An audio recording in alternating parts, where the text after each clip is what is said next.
शिक्षा व्यवस्था पर अखिलेश यादव का तीखा वार, ट्रांसफर रेट बताया 5 लाख। आपको बता दें कि समाजवादी पार्टी अध्यक्ष अखिलेश यादव ने शिक्षा विभाग की बदहाली को लेकर योगी सरकार पर सीधा हमला बोला है।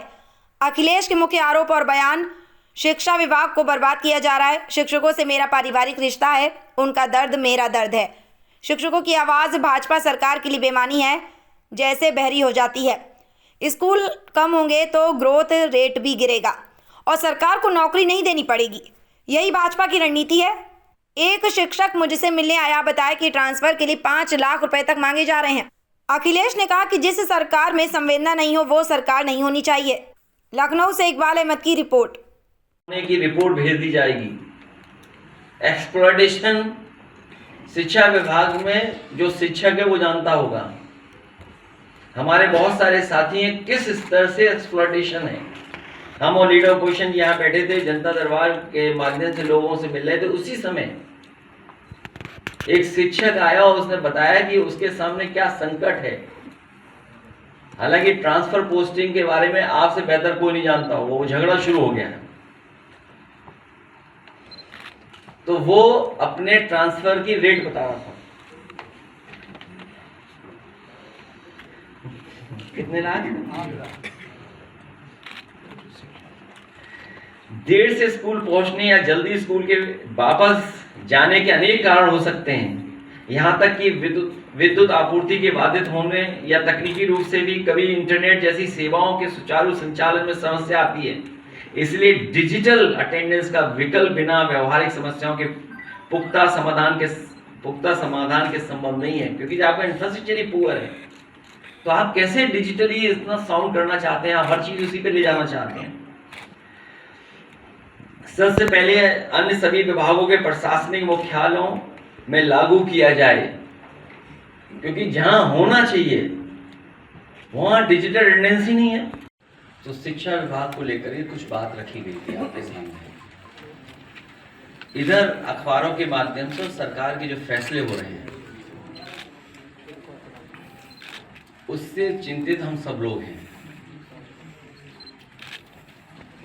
और चिंतित इसलिए भी हैं कि अगर शिक्षा को ये साजिश तहत बर्बाद कर देंगे तो हमारा समाज का स्वरूप क्या होगा।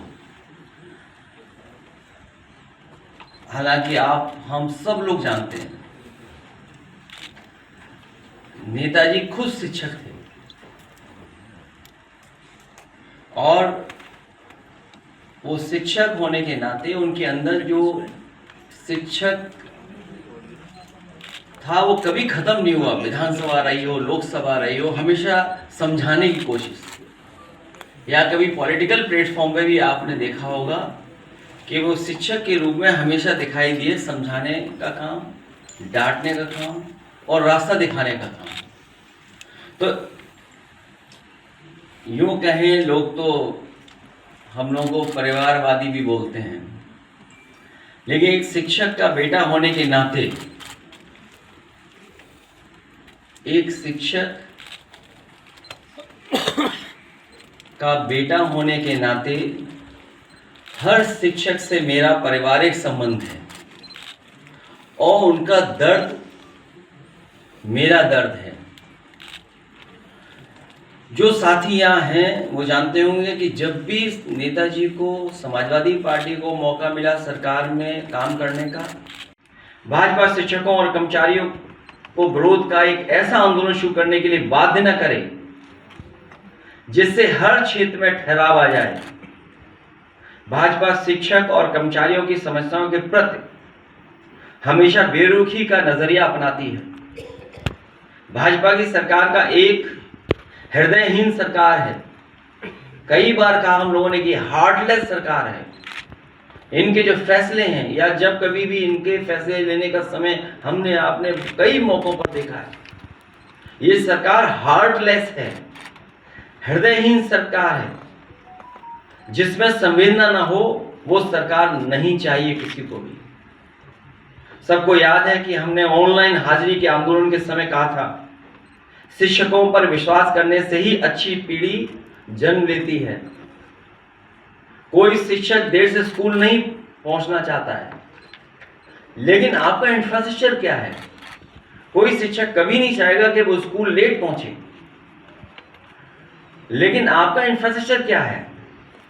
कोई शिक्षक देर से स्कूल नहीं पहुंचना चाहता है, लेकिन कहीं सार्वजनिक परिवहन देर से चलना इसका कारण बनता है, कहीं रेल का बंद फाटक और कहीं घर से स्कूल के बीच की 50 किलोमीटर की दूरी, क्योंकि शिक्षकों के पास स्कूल के पास रहने के लिए न तो सरकारी आवास होते हैं और न दूरस्थ इलाकों में किराए पर घर उपलब्ध होते हैं। इससे अनावश्यक तनाव जन्म लेता है और मानसिक रूप से उलझा अध्यापक कभी जल्दीबाजी में दुर्घटनाग्रस्त भी हो जाता है और उनकी समस्या का समाधान करने का काम नेताजी ने और समाजवादी पार्टी ने हमेशा किया। मैं कुछ बात आपके बीच शिक्षकों की और फिर उनके इश्यूज को हमारे बाईं तरफ और दाईं तरफ लोग बैठे वो एड्रेस कर देंगे, और पीछे जो छात्र पिछले कई वर्षों से शिक्षक जो आंदोलन कर रहे हैं, अपनी बात सरकार तक पहुंचाने की कोशिश कर रहे हैं, लोकतांत्रिक तरीके से कोर्ट में जाकर के अपनी बात को पहुंचाने का कर रहे हैं, उसके बाद भी सरकार अनसुनी कर रही है। और लगता तो ऐसा है कि सरकार शिक्षक की तरफ जब देखना चाहती है तो पता नहीं क्या है कि अंधी हो जाती है सरकार, बहरी हो जाती है सरकार। इसलिए मैं कहना चाहता हूं कि शिक्षकों और बच्चों के अभिभावकों को जितनी जल्दी ये बात समझ आ जाएगी कि भाजपा सरकार शिक्षक और शिक्षा के खिलाफ है और भाजपा की वजह से परिवार वालों के बच्चों का भविष्य अंधकार में है, उतनी ही जल्दी परिवर्तन के लिए जमीन बननी तैयार हो जाएगी। भाजपा रूढ़िवादी है और वो जानती है कि पढ़ा लिखा सवाल उठाता है, वो विभाजनकारी राजनीति का विरोध करता है। इसलिए स्कूल जितने कम होंगे उतना उसका विरोध कम होगा।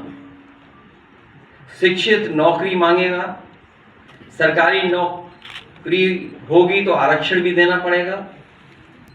इसलिए आरक्षण विरोधी भाजपा के एजेंडे में नौकरी नहीं है, क्योंकि वो आरक्षण विरोधी हैं। गुरुओं के साथ जो अभद्र भाषा बोलते हैं, उनका अपमान करते हैं, वो अशिक्षित के समान ही हैं। अहंकार लोगों को अनपढ़ बना देता है, क्योंकि वो किसी की तकलीफ दुख को न तो पढ़ता है न सुनता है। शिक्षकों पर अविश्वास जताकर और उनका तिरस्कार करके भाजपा सरकार ने साबित कर दिया है कि न तो वो शिक्षा का सम्मान करती है, न शिक्षकों का भाजपा ने अध्यापकों का भरोसा खो दिया है, भरोसा भी खो दिया है, उनका सम्मान भी नहीं करती सरकार। हमने तब कहा था कि आशा के इस निर्णय के पीछे विधानसभा के आगामी उपचुनाव में भाजपा की हार का डर का कारण ही बना है और उपचुनाव के बाद ये मनमाना आदेश फिर से लागू नहीं होगा।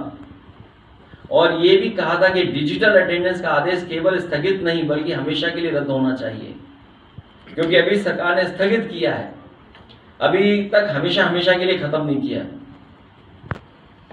एक शिक्षक परिवार से होने के नाते हम शिक्षकों का दर्द भी समझते हैं। हम में से बहुत सारे लोग हैं समाजवादी परिवार में जो शिक्षा से जुड़े ही हैं और वो हमारे आपके साथ काम कर रहे हैं। मैं एक भरोसा दिला सकता हूं कि समाजवादी पार्टी हम सब लोग हमेशा शिक्षकों के साथ हैं, उन तमाम छात्र नौजवानों के साथ हैं जो वर्षों से संघर्ष, वर्षों से अपनी मांग को लेकर के डटे हुए हैं। मैं आपके माध्यम से और हमारे कुछ साथी उनके रिप्रेजेंटेटिव बैठे हैं, हम उनको भरोसा दिलाना चाहते हैं कि समाजवादी लोग उनके साथ हैं।